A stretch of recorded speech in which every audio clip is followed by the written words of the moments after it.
हाय लोगोफोर, good morning. आं जुनाली ब्रह्म। आंनि बे फार्स्ट व्लगाव नोंथांमोन गासैखौबो बरायबाय। जों दायो ट्री हाउसआव थांनो नागिरदों। आंनि बे फार्स्ट व्लगाव आं ट्री हाउसनि जायगाफोरखौनो दिन्थिनो सानदों।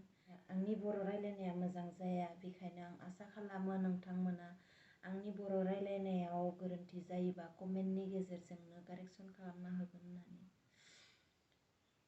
आंनि भिडिअखौ बयबो जोबजासिम नायलांदो आरो भिडिअखौ नायनानै मोजां मोनोब्ला लाइक खालाम, चेनेलखौ साबस्क्राइब खालाम आरो बेल आइकनखौ दाबायनानै हो, जाहाथे आंनि नेक्स्ट मोनसे गोदान ब्लग भिडिअआ नोंथांमोननिसिम सहैयो। थौदो लोगोफोर, बिदिब्ला आंनि भिडिअखौ नायलांबाय थादो।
नै लोगोफोर, दा जोङो साप्लाइ बागान गेजेर गेजेर थांगासिनो। मोनहैसिगोन, बारा गोजान गैला। एसे दंबावो आरो साप्लाइ बागाननि गेजेर गेजेर दंफां गोजौ गोजौ। जोबोद समायना नांदो जायगाखौ, लामानिफ्रायनो समायनाखा।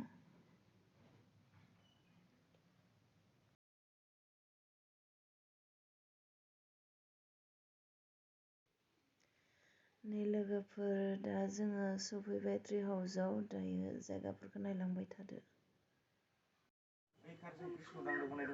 हा?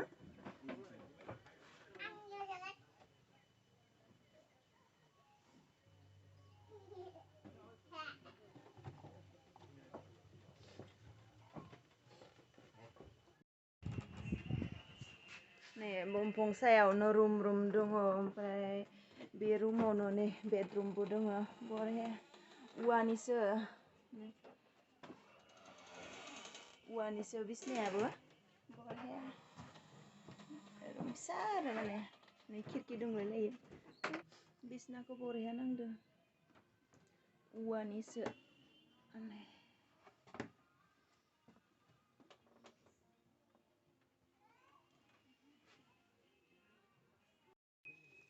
बेबो मोनसे रुम। आलासि फैयो ना माने बेयाव माने चेयार दङ, जिरायग्रा। नै बमफङावनो माने इयावनो आराम चेयार बनायना होदो।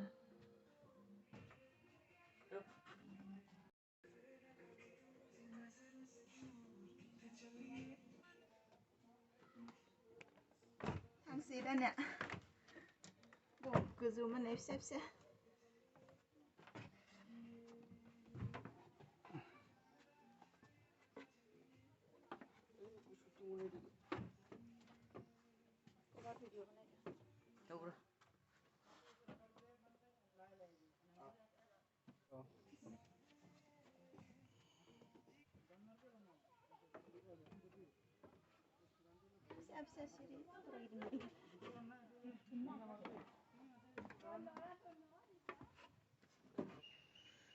नै अन्थाइजोंनो बनायदो। असलि एम्बु बायदि नुखादो। नै ओमफ्राय नै जिरायग्राफोराबो सब औवानि गोजा, माने कालार खालामना होदो औवाखौनो। जि समायना नुखादो।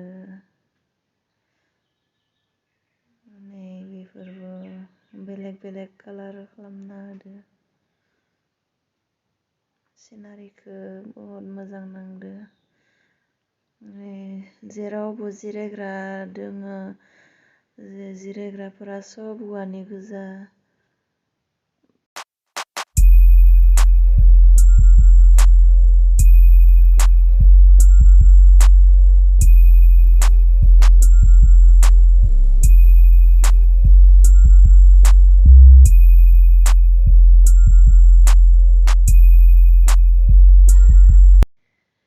जुलनायाव गाखोबाय दसे रंजाबाय बाबुदो आंदो आराम नांबाय जुलनायाव गाखोना। ओमफ्राय दायो बै नुहुरनाय लामाथि थांसै जों हाजो गाखोहैनोसै।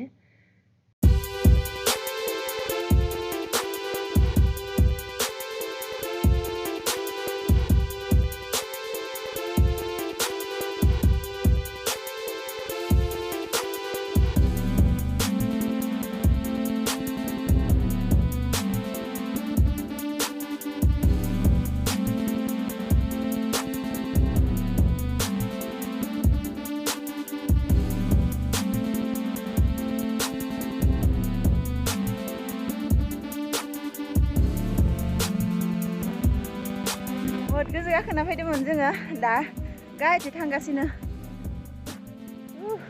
मोनजोब्बाय बेसेबा गोथौ बाबा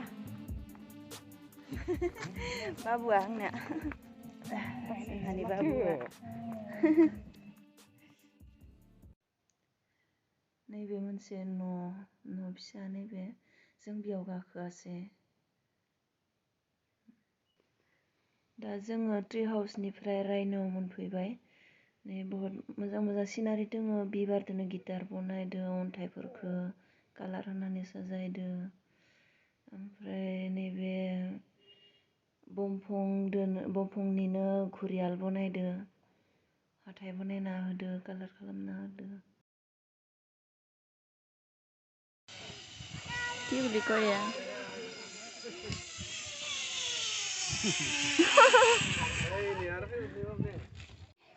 दलां दङ दलाङाव गाखोनोसै।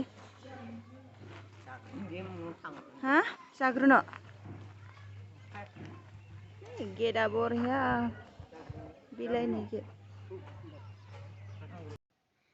जोबोद उखैनाय मोनबाय जोङो बेखायनो हटेलाव हाबफैबाय दा ओंखाम जानोसै जोङो।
ओमफ्राय थांसै दाना बहुत नायबाय ओंखामबो जाबाय ओंखाम जानानै बानायबो मोनबाय। ओमफ्राय दा जायगाया हले बहुत मोजां खिन्थु सान्दुं गोसाना एसे मेंबायबो।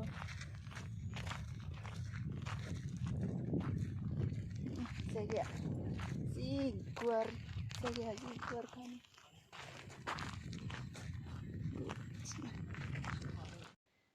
माबोरै मोनखो लोगोफोर आंनि भिडिअखौ नायनानै? जुदि भिडिअखौ नायनानै मोजां मोनबायब्ला लाइक खालाम, शेयार खालाम आरो चेनेलखौ साबस्क्राइब खालाम आरो माबोरै मोनखो भिडिअखौ कमेन्टआव खोन्थाहरबानो जाबाय। बिदिब्ला आं आंनि भिडिअखौ बेयावनो दोनथ'नोसै बाय थुदो बिदिब्ला